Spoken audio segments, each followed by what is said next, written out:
Morning everyone, welcome back. You're probably noticing something a bit different. I'm minus my beard, feeling very naked. Given I've had it for about 5 years, so yeah, I had to shave it off, which I will touch on probably later in the video. So this morning, just heading out, or yesterday, Tony got the grader boarding done over at our dairy block, and Brendan and I are just shifting a bit of seed and that around, and yeah, we got a fire call, so that sort of buggered the afternoon. But yeah, Tony and Brendan sort of got a few jobs that needed doing. Got the truck emptied for me and that sort of stuff. So I'm just heading out now. I've got the dish lickers with me. We're just heading out to run the ewes and lambs in that I walked out on the weekend. I'm going to just get them in and split them back up again. And I've also got the fire unit on board. We're going to bring a bit more seed out the back here and put it in one of the other silos out the back here. Although the plan is I've got a concreted teed up to come and pour a couple of new slabs at home, and we're actually going to shift these silos home. So, but at present we just haven't got the room at home, so it won't matter. We'll just get the slabs poured, and then we can pick the silos up, get someone in to shift the silos later. Preferably like there'll probably be a bit of a crossover between, you know, sowing and corn harvest. I'd like to sort of get them back home for the corn, but we'll just have to suck it and see how we're going. So had our winter cropping agronomist out yesterday morning, and just went through the cropping plan. It's sort of a bit of an ever evolving thing at the moment. There's a bit of chopping and changing going on. Looking at the weather forecast, and I did speak about it on the last one, just about pre-irrigating a bit of country. So if we can get organised, we probably will do that. We do have a little bit of canola stubble to burn on one block, and some wheat stubble at home under the irrigator. The fire we went to yesterday was actually a burn off that got out of control, so the guys were a bit unlucky, just with the whirly wind, and they were burning an old pasture block which had a lot of undergrowth on it, so it burned pretty hot. So they're a bit unlucky. I've had it happen, and it's not a good feeling. So anyway, we'll head out. It's a bit after 7. The sun's still not up yet. So yeah, we'll run these woolies in. I'll get Brendan to come out and give me a hand once he gets to work. And yeah, Tony, there's a few jobs at home for Tony that he can get to.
all drafted up. So just walking them. Just got some spray fella here that we're going to put them on just to clean it up for 10 days probably, and then we'll bring them back in and split them into their mobs pre-lambing. So we've still got, I don't know, 3 weeks probably before they'll start to lamb. So yeah, pretty dusty. The wind was right in the wrong spot in the northeast, so I was copying a fair bit of copying all the dust at the drafting race. So anyway, we get these girls into the paddock. So the beard, why I've shaved my beard off. So I had a comment a couple of videos ago. I made a comment about how red my nose was, and one of you guys sort of commented about being sun smart and that sort of stuff. So a bit of the backstory, about 20, coming on 25 years ago, I suppose now, I was involved in a work accident where I had a aluminium fuel tank off a truck blow up in my face. So sort of had, I think from memory, about 60-degree burns. 60% of my body was burnt, and varying degrees of severity. So my right hand was quite badly burnt, and my left leg from the knee down, right leg from the knee down. My left hand wasn't as bad, and obviously my face copped it as well. So my face, I didn't have to have any skin grafts on my face, thankfully. But yeah, as a result, I'm pretty ordinary in the sun. I sort of joked that I actually get sunburnt in the dark. So yeah, that's why quite often I'll look a bit redder than I'll look like I'm sunburnt, but I'm actually not. So getting back to the beard. So 2019, during the drought, I sort of jokingly said to Sarah, I'll start and grow a beard, and once we get in 25 mil of rain, I'll shave it off. So we ended up, however long later, it did rain, and I shaved the beard off, and Sarah said, we better grow it back again now. So I've had a beard ever since. So yeah, this is about the first time in 5 years I've actually saved it off. But what's actually going on is I'm actually going in today for an assessment to look at getting some laser treatment done on my face just to try and take the redness out of it. So yeah, I'm not too sure what they do. I'm not a skin specialist. So but yeah, I feel a bit naked actually not having it. So, and if I look a bit funny, well, I do agree with you. I do look a bit funny. So anyway, once they're just going to do an assessment today, and then probably during winter, when it's a bit colder and there's not as much sun around, they'll if they can do something, they'll take to it then. And so yeah, no doubt it won't be the last time you see me without my beard. So, but yeah, that's a bit of a. I had commented that I had a bit of a secret to the lady that made the comment, and yeah, so generally that's why you always see me in videos. I've got long shirt and jeans on. I wear, doesn't matter if it's 40 degrees. I've always got long pants on, just to protect my legs, because that skin that's been grafted, and my hands especially, I can walk past something and bang my hand, and it'll bleed. Like the skin's only tissue thick. So I've always got a long sleeve shirt. That's why you sort of always see me with long sleeve shirt on, and I generally got a wide brim hat on during summer. So yeah, anyway, so hopefully I'm not too sure what they're going to do this morning, but or at lunchtime, but yeah, hopefully we get a bit of a plan of attack going forward. It might improve my looks, which probably should have started a podcast rather than a YouTube channel. But anyway, that's another story for another night. Town to the disappointment. Wasn't 100% sure what it was going to be. So, but anyway, I've been in and had a facial. So, look, if you think I look very exhilarated and that, I'm actually probably redder in the face than normal, but very shiny. But yeah, it was I don't know, hour and a bit was something different. But so what I think the next step will be, it won't happen for a few months till it cools down, and I think they'll hit me with some sort of laser treatment, and yeah, just to take the redness out. But you can sort of see after she's done what she's done, my nose is quite red again and my cheeks are red. So, but yeah, that's the cause of it. It's not sunburn. It was a work accident, unfortunately. So anyway, it's you're slowly learning more and more about me. So, but yeah, anyway, we'll get back to a bit of farming content as you've all subscribed for. Normal transmission. Just come down to have a look at the rice and see what it's up to. You can physically see it's starting to change colour. It is starting to dry off, and you look, the heads are starting to hang, so it's a good sign that we've got a bit of grain in here, and sort of getting pretty close. It's going to be a bit hard if I'm hanging on while I'm hanging onto the camera, but I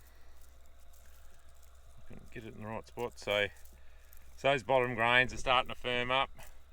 Still a bit of milk there. Top ones are firm. So yeah, we're sort of getting pretty close to locking it up, which will be good. So when I say lock it up, we've still got water running on it at the moment. So yeah, we just board it up and let it use up what water's left here in the bays, and then essentially once it's trafficable, it's generally ready for harvest. So you can actually, if you hold get what they call flatheads. So if you hold the head up to the sun, you can see through the grains that haven't formed. So there are, you probably can't tell, but there are a couple there that have got nothing in them, but that is what it is, unfortunately. But yeah, when you sort of look here, there's plenty of heads there. As far as army worm, I can find a spot to look.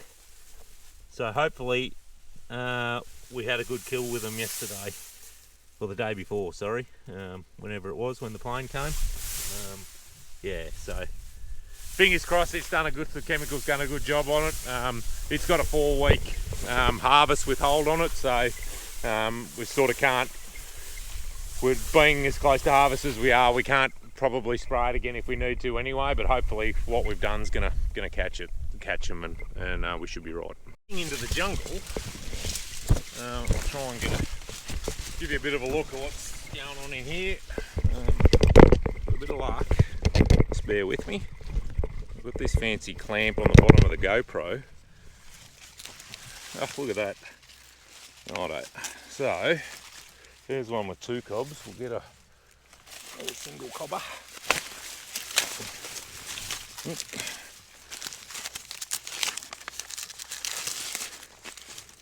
Again, you can see where the grub's taken the top out of it. Right, just turn him around a bit if we can. Hey, you're still there. So what we're looking at here, if you've been watching along, is the milk line, and I'm still learning.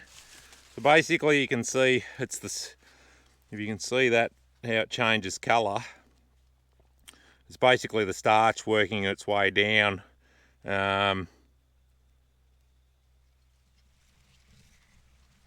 And it's basically the cob right drying down. So the end of that kernel's hard, and the further you go into the centre of the cob, it's it's softer. So so yeah, the other day when we looked, if I get my pen, I might be able to show you that changing colour line was right out here, and it's gradually getting darker as we're going down. So what they talk the black layer, so that's essentially when it's right in close to where the cob attaches, well, where the kernel attaches to the cob, sorry. So hopefully I've got that right. Someone will probably tell me I haven't, but there's definitely been a big change. Like, we're getting dimples in the outside of the kernels now. Yeah, but what we're going to do, we are going to water it again. Just that the probe saying it's still using, stick them up there. Probably they won't be there come harvest time.